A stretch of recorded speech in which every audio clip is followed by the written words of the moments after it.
Hello guys, നമ്മൾ ഈ night വണ്ടി എടുത്തിട്ട് പോണ വേറൊന്നുമല്ല. നാളെയാണ് നമ്മുടെ കരോൾ ഇറങ്ങണം. അപ്പൊ ഇന്നാണ് നമ്മുടെ കരോളിന്റെ ലാസ്റ്റ് പ്രാക്ടീസ്. അപ്പൊ അതിന് വേണ്ടിട്ട് പോവാണ്. അങ്ങനെ നമ്മൾ പള്ളി എത്തി. പള്ളിയിലാണെങ്കിൽ ഫുൾ ആയിട്ട് സ്റ്റാറും മിന്നണ ബൾബുകളും കാര്യങ്ങളൊക്കെ ഇട്ടിട്ട് പള്ളി ആകെ കളറാക്കിയിട്ടുണ്ട്. പ്രാക്ടീസിന് ആൾക്കാർ വന്നുകൊണ്ടിരിക്കുന്നുണ്ടായിരുന്നുള്ളൂ. അതുകൊണ്ട് ആ ടൈം കൊണ്ട് നമ്മൾ അവിടെ സെറ്റ് ചെയ്ത മിന്നണ ബൾബുകളുടെ കാര്യങ്ങളൊക്കെ കുറച്ച് വീഡിയോസ് എടുത്തു. പിന്നെ ഉള്ളിലാണെങ്കിൽ നമ്മുടെ ചക്കന്മാർ സാന്റാക്ലോസിന്റെ ഡ്രസ്സും കാര്യങ്ങളൊക്കെ ഒന്ന് ഇട്ട് നോക്കിക്കൊണ്ടിരിക്കുകയാണ്. അങ്ങനെ പിന്നെ ഏറെക്കുറെ ആൾക്കാരൊക്കെ പിന്നെ എത്തി. പിന്നെ നോക്കുമ്പോൾ വേറൊരു അതിഥിയും കൂടിയുണ്ട് പ്രാക്ടീസിന്. അങ്ങനെ പിന്നെ എല്ലാവരും എത്തിയിട്ട് പിന്നെ അവസാനം പിന്നെ പ്രാക്ടീസ് തുടങ്ങി.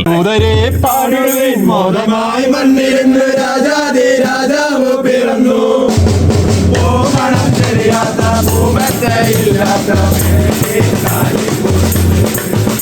പിന്നെ ഈ കൊല്ലാണെങ്കിൽ ചെക്കന്മാര് കുറവാണ്. കാരണം വേറെ ഒന്നുമില്ല, കഴിഞ്ഞ കൊല്ലൊക്കെ വിളിച്ച് ഒരു 10 മിനിറ്റ് കൊണ്ട് വരാന്ന് പറഞ്ഞ ആൾക്കാരൊക്കെ ഇപ്പൊ വിളിച്ചു കഴിഞ്ഞാൽ 2 കൊല്ലം കഴിയട്ടെ എന്ന് പറയുന്ന അവസ്ഥയിലാണ്. കാരണം വേറെ ഒന്നുമില്ല, അവരൊക്കെ പ്രവാസികളായി.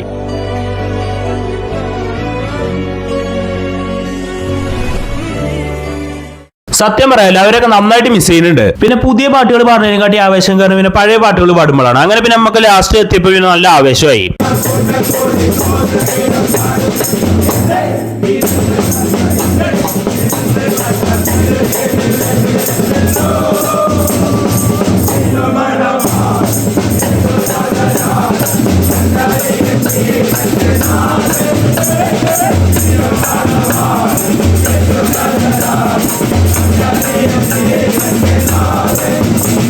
അങ്ങനെ പിന്നെ പ്രാക്ടീസും കാര്യങ്ങളൊക്കെ കഴിഞ്ഞു. ഇനി പിന്നെ പ്രാക്ടീസ് ഇല്ല, നാളെ തൊട്ട് പിന്നെ കരോളിനാണ്ട് ഇറക്കായി. അങ്ങനെ പിന്നെ എല്ലാവരും ടാറ്റിയും കാര്യങ്ങളൊക്കെ പറഞ്ഞു നമ്മൾ നേരെ വണ്ടി എടുത്ത് നേരെ വീട്ടിൽ പോയി. അപ്പൊ ഓക്കേ.